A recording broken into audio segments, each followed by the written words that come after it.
Hi everyone, if you're new around here, my name is Hannah Martin and today I'm going to be giving you some tips and tricks to creating your own choreography. Today I'm going to be creating my own routine to Andrew Ripp's song Borrow Faith, and I'm just going to take you through the choreographic process that I personally go through to create my own routines. Everyone's choreographic process is completely individual and my choreographic process might not work anywhere near the same as yours, so don't worry if any of these tips and tricks don't work for you. Choreography is always very personal and unique and everyone has their own way of coming up with movements and ideas, and today in this video I'm just going to share with you what I personally do and maybe you might be able to take something away from it for your own choreography. I'm not saying that I'm a completely established choreographer, but I have had some experience in this field and I really wanted to share it as I got so many messages and DMs on Instagram and YouTube asking for this video. So today let's dive right into some of my top tips. Step number 1, find your inspiration. For me personally, a dance always comes from that beginning inspiration, whether it be poetry, music, a life experience that I can relate the dance to. That is my starting point. Normally it is a song that I feel really deeply about, that I can relate maybe the lyrics of a word to something I'm facing in the present moment. I usually use that as the basis for my dance. So when you get further down the choreographic process and you hit a blank, you can go back to what is my inspiration, what is the basis for this entire dance. That is why it's so important to pick a song that you really like, that really inspires you and that you feel like you want to move to. So picking the right song is super duper important, unless sometimes some people choreograph without music, and that's also completely okay. I love choreographing to the accents and beats of the song, so it really does depend what type of choreography you're planning to do. Step number 2, improvise. Don't be afraid to fail. For me, the next thing I do after I've established my inspiration, I start to move to the music. Just freely. I usually film it on my phone. You don't need a tripod. Usually I set it up on my water bottle just so that I can see the movement that I'm making. And if there's any movements that I quite like that I've improvised, I'll keep them and then keep adding on from that point. So for me, that's really how I create choreography, just improvising and adding on to the movement. I do use a lot of video because often I don't have mirrors to work with, so I film myself, watch it back and decide what movements I like and which movements I don't like. And don't be afraid just to move freely to the music. Try and give some variety to your movements as well. You don't just want arm movements, you don't just want leg kicks. Try and get all the different levels, the highs, the lows, get some leaps, some jumps, some kicks, some rolls. Really try and mix it up a little bit.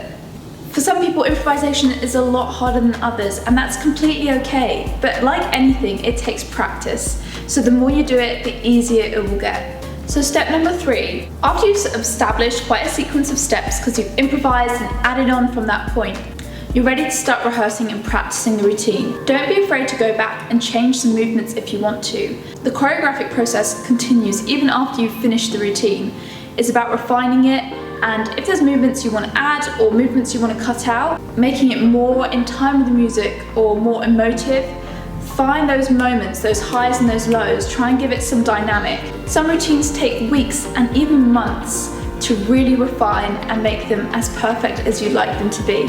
So don't be worried if the choreographic process seems like it's going on forever. Step number 3 is your time to refine and practice. I cannot stress the importance of practice.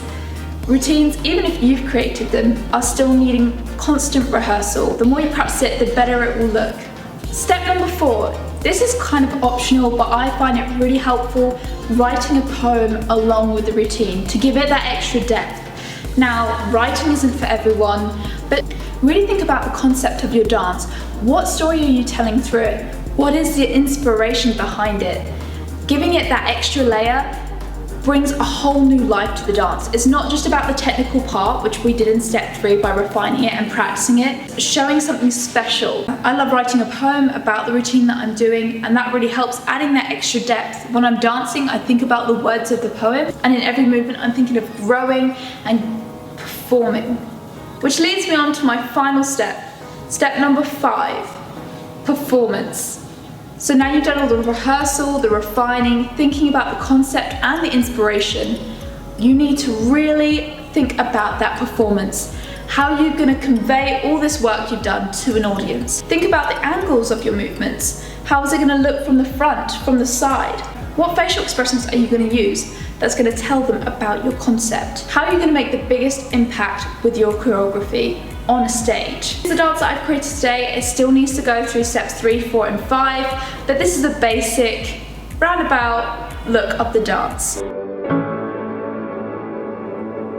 Let me take you over the rainbow, out of the hollow place you feel inside.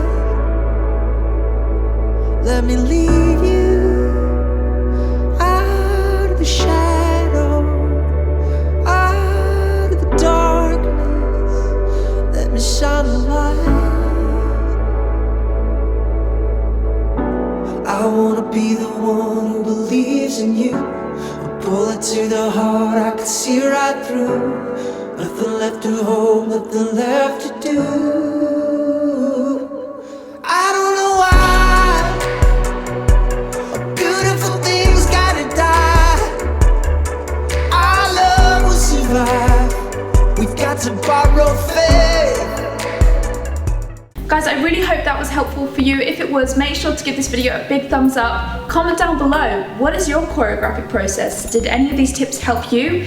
What sort of things do you do which helps you to choreograph? I'd love to hear your thoughts, and we can all help each other in this big, motivating community. Guys, thank you so much for watching. If you would subscribe, that would mean the world, and I will see you very soon in my next video. Remember, dream big and make it happen.